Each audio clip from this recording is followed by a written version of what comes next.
1/3 plus 1/15 plus 1/35 plus 1/63 plus 1/99 plus 1/143 এর মান কত হবে? তো আমরা ভালো করে লক্ষ্য করে দেখো 3 একটু তাকাতে ভালো করে, তারপরে 5 15 আছে তাই না? তাহলে আমি এই 1/15টাকে 1/3 ইন্টু 5 লিখতে পারি। তাহলে 35টা কেমন লিখবো? এগুলো বড় বড় পরীক্ষায় আসে, কম্পিটিশন পরীক্ষায় বা স্কলারশিপে আছে। বলো 5 ইন্টু 7 7 ইন্টু 5 লিখতে পারি, অসুবিধা নেই, কিন্তু 5 ইন্টু 7 লিখবো। তাহলে এটা খুঁজে পাবো, মিল খুঁজে পাবো। 1/63 বলো 7 ইন্টু 9, বোঝা গেছে নিশ্চয়ই। আচ্ছা, তারপরটা কত হয় বলো?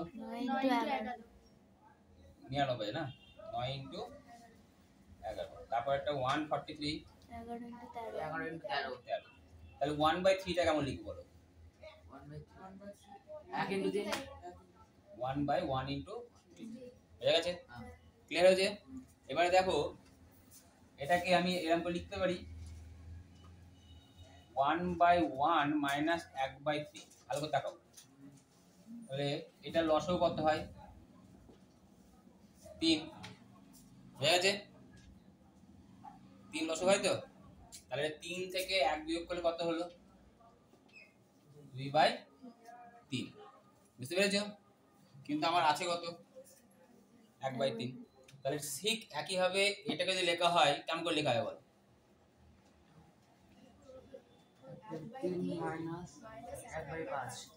1/3 1/5। তাহলে এটা কেমন করে লেখা যেতে পারে বলো পরের লাইনে?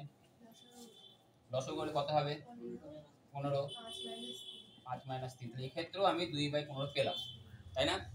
তাহলে আমি যদি এটাকে পরের লাইনে আমি এরম করে লিখি 1/1 ইন্টু 3 প্লাস 1 ইন্টু 3 গুণিত 5 প্লাস 5 গুণিত কত? 7 প্লাস 1 গুণিত 7 গুণিত 9 প্লাস 1/9 গুণিত 11 প্লাস 1/11 গুণিত কত? 13 লিখতে পারি। পরের লাইনে কি পেয়ে যাচ্ছি? আবার এক্সট্রা কি পেয়ে যাচ্ছি? একটা করে বিয়োগ আকারে যখন লিখছি তখন আমি পেয়ে যাচ্ছি একটা করে এরম আকারে যদি লিখি 1/1 মাইনাস 1/3 আমি লিখছি, তখন আমি এক্সট্রা একটা করে কি পাচ্ছি বলো? 2 পাচ্ছি ওপরে, তাই না? 2 তো ওপরে ছিল না, ছিল কি? তাহলে 2টা কি করবো? তলায় এরকম করে 1/2 দিয়ে গুণ করে দেবো। কেন গুণ করবো? কারণ উপরে 2 এসছে, তার সাথে যদি 1/2 গুণ করে দিই তাহলে কি হয়ে গেল? কেটে গেল। কেটে গেলে কত হয়ে গেল? 1। তাহলে মিলে গেল অঙ্ক। উপরে আমার 1 ছিল, একই পেয়ে গেলাম, কিন্তু আমার আসছে কত করে? 2 করে।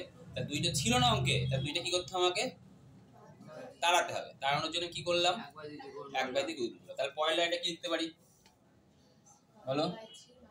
1/3 আগে ছোট পরে বড়, মনে রাখতে হবে। Plus 1/5 minus plus 1/7 minus 1/9 plus 1/9 minus 1/11 plus 1/11 minus 1/30। মনে থাকবে?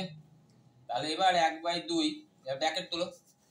1 minus 1/3 plus 1/3 minus 1/5 plus 1/5 minus 1/7 plus 1/7 minus 1/9 plus 1/9 minus 1/11 plus 1/11 minus 1/30। এবার দেখো 11 11 9 9 7 7 5 5 সব কেটে গেল। থাকলো কত পড়ে থাকলো বলো? 1/2 1 মাইনাস কত? 1/13। কত লসক হলো?